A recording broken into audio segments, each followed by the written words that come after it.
अगर आप किसी भी चार्ट को देखकर आइडेंटिफाई नहीं कर पाते कि मार्केट वहां ब्रेकआउट देगा या वहां से फेक ब्रेकआउट करके रिवर्सल आ सकता है, तो जो मैं support and resistance lines mark करती हूँ तो उसके पीछे supply zone and demand zone का क्या रोल है मैं आपको इस वीडियो में बताऊंगी।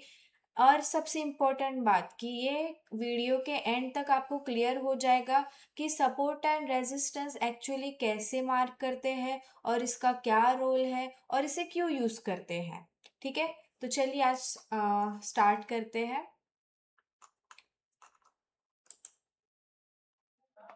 गाइज, ये जो वीडियो है एकदम मैं लाइव स्ट्रीमिंग जैसा ही लूँगी। ये निफ्टी का मैंने चार्ट अपलोड किया है। यहाँ पे मैं डिलीट कर देती हूँ ये कुछ मार्किंग्स पूरे के पूरे। तो यहाँ पे हमारा चार्ट जो है पूरा का पूरा क्लियर शो हो रहा है। ठीक है, तो आप सब देखते ही रहोगे कि मैं मार्किंग कैसे करती हूँ, सपोर्ट एंड रेजिस्टेंस बहुत बार मैंने लाइव स्ट्रीमिंग में भी आपको एक्सप्लेन किया रहेगा। ओके, तो यहाँ पे हमें एक हाई दिख रहा है, हाई पॉइंट दिख रहा है, कैंडल का एक हाई पॉइंट। यहाँ से ही मार्केट रिवर्सल आया है, तो मैं ऐसे कुछ रेजिस्टेंस मार्क करती हूँ। ऐसे ही करते करते मैं रेजिस्टेंस कुछ यहाँ पे भी, एक सेकेंड, चलो यहाँ से, तो यहाँ पे एक रेजिस्टेंस मैंने मार्क किया। किस बेस पे किया? क्योंकि यहाँ से मेजर रिवर्सल है, यहाँ से भी मेजर रिवर्सल, यहाँ ये वाले एरिया से भी मेजर रिवर्सल है, और आपको यहाँ पे भी एक मेजर रिवर्सल दिखेगा, यहाँ पे भी दिखेगा। ठीक है, ऐसे बहुत सारे जगह पे आपको मेजर रिवर्सल दिखेंगे जहाँ से मार्केट ने जहाँ से मार्केट ने बहुत बार तो नहीं बट रिवर्सल दिया है, तो आगे भी उस लेवल से रिवर्सल आने के चांसेस होते हैं। ठीक है, तो यहाँ पे मार्केट ने सपोर्ट लिया और ये हमारा गैप फिलिंग का एरिया। ओके, जैसे कि आप सब देख सकते हो मैंने कुछ ऐसा मार्किंग किया। अगर मार्केट यहाँ से सपोर्ट लेके ऊपर उठता है तो पहला रेजिस्टेंस हमारा ये रहेगा, दूसरा ये, तीसरा ये, तीसरा हम इसे कंसिडर ना करते करके हम इसे भी कंसिडर कर सकते कि यहाँ पे मेजर है। एक बार, दो बार, तीन, चार, चार बार इसने यहाँ से रिवर्सल दिया है, तो हम इसे भी कर सकते हैं। अगर आपको डाउट हो तो आप इसमें भी कर सकते हो। ये सारे डाउट जो है आप जैसे जैसे मार्किंग करोगे, मार्केट ऑब्जर्व करोगे कि किस लेवल को मार्केट रिस्पेक्ट करके रिवर्सल आता है, धीरे धीरे आपको ये सारी चीज़ें पता चलेगी। तो ऐसे टाइप का मैं कुछ रेजिस्टेंस मार्क करती हूँ। ये हमारा हुआ रेजिस्टेंस का पार्ट, ये हमारा हुआ सपोर्ट। यहाँ पे मार्केट ने एक बेस क्रिएट किया है और उसके बाद यहाँ से भी मार्केट बेस क्रिएट करके ऊपर उठा था, गैप अप ओपनिंग दी थी, तो यहाँ पे हमारा एक दूसरा सपोर्ट, ये हमारा तीसरा सपोर्ट, यहाँ से मार्केट उठ के ऊपर गया था।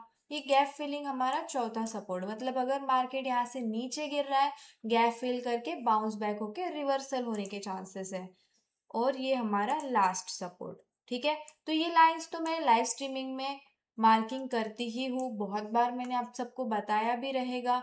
बट इसके अलावा और एक चीज है, डिमांड एंड सप्लाई जोन। और ये डिमांड एंड सप्लाई जोन होता क्या है मैं आपको इस ब्लैंक जगह पे समझा देती हूँ।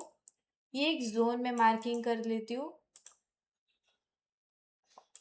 और दूसरा हमारा कुछ ये जोन रहेगा। ठीक है, ठीक है, तो इसे हम डिमांड जोन, सॉरी ये डिमांड जोन नहीं है, डिमांड जोन मतलब कि जहाँ से प्राइस बढ़ता है, डिमांड आती है, ये हमारा supply zone. Actually live streaming में तो मैं बोल लेती हूँ, थोड़ा मिस्टेक कर लेती हूँ, बट ये वीडियो मैं रिकॉर्ड कर रही हूँ सबके लिए, तो थोड़ा सा भी मिस्टेक नहीं होना चाहिए। ऊपर हमारा सप्लाई जोन है और नीचे ये हमारा डिमांड जोन। डिमांड जोन का क्या मतलब होता है? डिमांड जोन का मतलब ये होता है कि अगर किसी प्राइस के भाव बढ़ते हैं तो उस जोन से बढ़ते, उस प्राइस लेवल से बढ़ते हैं, तो ये जोन है जहाँ से उसका प्राइस बढ़ेगा। सप्लाई मतलब कि गिरावट, सप्लाई जोन तो मतलब उस जोन से मार्केट की गिरावट आने की शुरुआत होती है। ठीक है, तो हम जोन मार्किंग करते हैं, ना कि पर्टिकुलर लेवल, जैसे सपोर्ट एंड रेजिस्टेंस जैसे लेवल्स मार्क करते हैं वैसा कुछ भी नहीं, ये हमारा एक जोन रहेगा। तो अगर मार्केट को ऊपर जाना है तो कुछ ऐसे डिमांड जोन का सपोर्ट लेके ये ऊपर ऐसा कुछ उठेगा, ठीक है, ऐसा कुछ, ठीक है। अगर मार्केट को नीचे आना है तो कुछ सप्लाई जोन से नीचे आएगा। तो support resistance and demand supply zone का डिफरेंस क्या है वो भी मैं आपको बता देती हूँ। सपोर्ट रेजिस्टेंस में हम सिर्फ लेवल्स मार्क करते हैं, जो कैंडल्स का हाई पॉइंट रहता है या लो पॉइंट रहता है, ऐसा कुछ। बट ये जो जोन है, ये जो जोन्स है, जोन एक मैं आपको चार्ट में बताऊंगी, जोन कहीं से भी फॉर्म होता है। अभी ये देखो यहाँ पे हाई दिया रहेगा, बट ये जो मैंने जोन मार्क किया है, कभी कभी मार्केट यहाँ से भी, इसके नीचे से भी रिवर्सल आता है। तो हम सोचते हैं कि मार्केट यहाँ पे टच किया था तो एग्जैक्ट यहाँ से टच करके रिवर्सल क्यों नहीं आया। तो ऐसा नहीं होता है, जोन का काम यही होता है। इसके लिए हमें प्रीवियस चार्ट को देख के supply and demand zone marking करनी रहती है। बाकी इतना आप सबको समझा? अगर नहीं समझा रहेगा तो मुझे कमेंट सेक्शन में बता दीजिएगा। और बाकी मैं आपको इसमें बता देती हूँ चार्ट में डिमांड एंड सप्लाई जोन कैसे मार्क करते हैं। ये हमारा हुआ 15 मिनट का टाइम फ्रेम। आप जितना बड़ा टाइम फ्रेम यूज करोगे उतने बड़े टाइम फ्रेम में आपको क्लियरली दिखता है कि डिमांड जोन कौन सा है एंड सप्लाई जोन कौन सा है। तो हमें यहाँ पे जो है कैंडल स्टिक प्रॉपर शो हो रही है। यहाँ पे मैंने ट्राइंगल टूल लिया है और यहाँ से देखो कुछ ये एक पॉइंट है, ये कुछ पॉइंट है जहाँ से मार्केट रिवर्सल हुआ है, आप सब देख सकते हो। मैंने क्या किया, इसमें कैसे मार्किंग की, एक तो वीक का हाई ऊपर और बॉडी क्लोजिंग। यहाँ पे भी देखो इस जोन से ही टकरा के मार्केट नीचे आया, इस जोन से टकरा के मार्केट नीचे आया। तो ऐसा कुछ, तो ऐसे कुछ जोन मार्किंग्स रहते हैं। अभी आपको यहाँ पे सपोर्ट भी दिखेगा, ये हमारा हुआ कुछ सपोर्ट जोन। यहाँ पे भी देखो ये बॉडी का लो पॉइंट और ये बॉडी क्लोजिंग, इससे तो इसके थ्रू मैंने ऐसा कुछ मार्किंग किया, वो अपने आप दिख जाता है आप सबको, आप सबको दिख जाएगा। और यहाँ पे भी देखो थोड़ा थोड़ा करके आप सबको दिखने लगेगा support and resistance, demand and supply zones. ये एक रेजिस्टेंस था और ये एक सपोर्ट, ठीक है।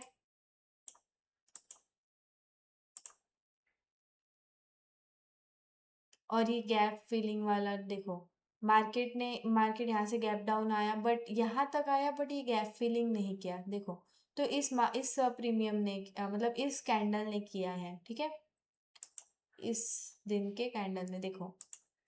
तो यहाँ पे पहले तो ये गैप डाउन ओपन हुआ था, मार्केट नीचे आया, अच्छा खासा स्ट्रक्चर बनाया, देन ऊपर आया। बट ये जो कैंडल थी ये आ सकती थी, बट इसने बीच में से रिवर्सल लिया, फिर से मार्केट नीचे आया, फिर ऊपर जाते टाइम इस दिन के चार्ट ने गैप फिलिंग करके रिवर्सल हुआ। तो यहाँ पे गैप फिलिंग करके रिवर्सल हुआ तो हमारा यहाँ पे सप्लाई जोन क्रिएट होता है। तो इसके थ्रू ये चार्ट में भी रिवर्सल हुआ है सेम जोन से, ये चार्ट में भी सेम जोन से रिवर्सल हुआ है, ये चार्ट में भी सेम जोन से रिवर्सल हुआ है, जैसे कि आप सब देख सकते हो। और जैसे कि हमने देखा जस्ट कि ये गैप फिलिंग है, ठीक है, गैप फिलिंग अभी भी बाकी है, गैप फिलिंग करके मे बी निफ्टी फिर से रिवर्सल हो सके, ऐसा कुछ आपको यहाँ भी दिखेगा कि ये gap filling most of the zones जो है रिवर्सल हुए हैं अननेसेसरी लेवल से गैप फिलिंग के वजह से। गैप फिलिंग एक रीजन बन जाता है वहां से रिवर्सल होने का, तो वो एक जोन क्रिएट होता है। देखो यहाँ पे गैप फिलिंग किया, ये जो गैप था ये फिल हुआ है, ठीक है, फिल होने के बाद ये रिवर्सल गया, तो दूसरी बार भी मार्केट ने उस चार्ट में रिवर्सल हुआ है, इस थर्ड टाइम भी रिवर्सल हुआ है। तो ऐसा करते करते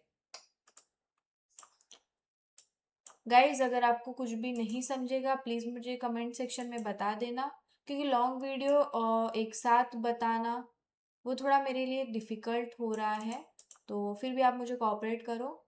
ये देखो यहाँ पे भी गैप फिलिंग था, गैप फिलिंग करके मार्केट रिवर्सल हुआ, थर्ड टाइम फिर सेम जोन से रिवर्सल हुआ, फोर्थ टाइम भी सेम जोन से रिवर्सल हुआ। तो ऐसा कुछ देखो गाइज, ऐसे कुछ मार्किंग करने हैं। तो यही ऐसे ही जोन मार्किंग करना रहता है, जिससे हमें पता चलता है कि मार्केट क्यों रिवर्सल हुआ। बाकी सपोर्ट रेजिस्टेंस तो मैंने आपको बता दिया, मेजर रिवर्सल प्रीवियस चार्ट का। बट जोन कैसे मार्क करने हैं वो आपको यहाँ पे दिख गया रहेगा। ये एक जोन था, ये एक जोन था, ये एक जोन था, तो ऐसा कुछ। ये तो 1 आवर का टाइम फ्रेम है। अगर हम वही 15 मिनट के टाइम फ्रेम पर स्विच होते हैं तो आपको और भी बहुत सारे जोन्स देखने मिलेंगे। जैसे कि हमें यहाँ पे दिख रहा है मेजर सपोर्ट बेस बना के मार्केट उठ रहा है ना, तो उसका आपको थोड़ा सा प्रैक्टिस करना पड़ेगा। जैसे कि मैंने यहाँ पे देखो कैसे आइडेंटिफाई कर लिया, ये वाला कुछ देखो। इसे ब्रेक करने के बाद ही मार्केट नीचे आया, सेम ब्रेक करने के बाद ही मार्केट नीचे आया है। ठीक है, यहाँ पे भी आप देख सकते हो, यहाँ पे कुछ, यहाँ पे एक रेजिस्टेंस फॉर्म हो रहा है, मतलब कि सप्लाई जोन। बार बार इसी लेवल से मार्केट नीचे आया है। ठीक है, ऐसा कुछ। तो ऐसा करते करते आपको देखना पड़ेगा। अभी ये जो है ये सपोर्ट था, ये रेजिस्टेंस था, ये मार्केट मार्केट बीच में खुला। ठीक है, तो साइडवेज कंसिडर हुआ। वही अगर डिमांड जोन पे खुलता था, डिमांड जोन पे खुलता था तो हम अप साइड का सोचते थे, सप्लाई जोन पे खुलता था तो हम डाउन साइड का। ये वाले जो चार्ट है कितना क्लियर चले, बट ये जो बीच में ओपन हुआ है तो ये कहीं ना कहीं साइडवेज हो जाता है।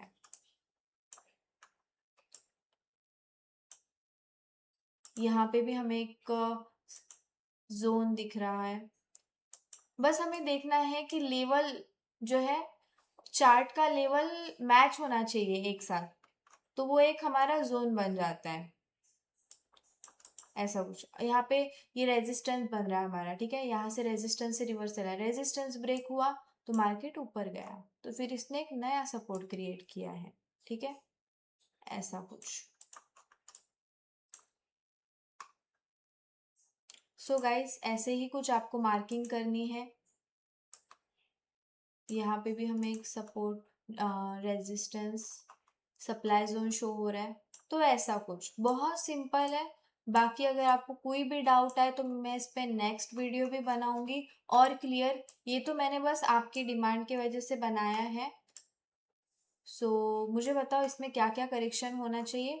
बाकी आप जितने बड़े टाइम फ्रेम का यूज करोगे उतने अच्छे से आपको demand and supply zone marking करना समझ में आएगा। ओके गाइस, यहाँ पे मैंने सपोर्ट रेजिस्टेंस कैसे मार्क करना है वो भी बता दिया, डिमांड एंड सप्लाई जोन कैसे मार्क करने हैं वो भी बता दिया। ये आप मैंने तो 1 आवर में 1 आवर टाइम फ्रेम पर मैं बता रही हूँ। अगर वही आप इसे 1 डे का टाइम फ्रेम स्विच करोगे तो और भी आपको अच्छे से देखने मिल सकता है कि कौन से, बट 1 आवर का टाइम फ्रेम ठीक है। अगर आपको डेली इंट्राडे ट्रेडर हो और आपको देखना है तो 1 आवर या 15 मिनट का टाइम फ्रेम बेस्ट रहेगा। सपोर्ट एंड रेजिस्टेंस और डिमांड सप्लाई जोन के लिए। यहाँ पे भी देखो, ये जो जोन है, अब भी हमने जस्ट बात की थी गैप फिलिंग की, तो यहाँ पे देखो गैप फिलिंग करके मार्केट ने, तो चांसेस है अगर निफ्टी नीचे आया, निफ्टी अगर नीचे आया तो चांसेस है इस जोन से बार बार वो बाउंस बैक हो जाएगा, जैसे हमने देखा। ठीक है, देखते हैं गाइस क्या होता है। तो यही है आज का support resistance and demand supply का वीडियो। आपको कैसी लगी प्लीज़ मुझे कमेंट सेक्शन में बताना, और अगर इसमें और करेक्शन या कुछ इम्प्रूवमेंट करने हैं तो वो भी मुझे बता देना। Thank you so much.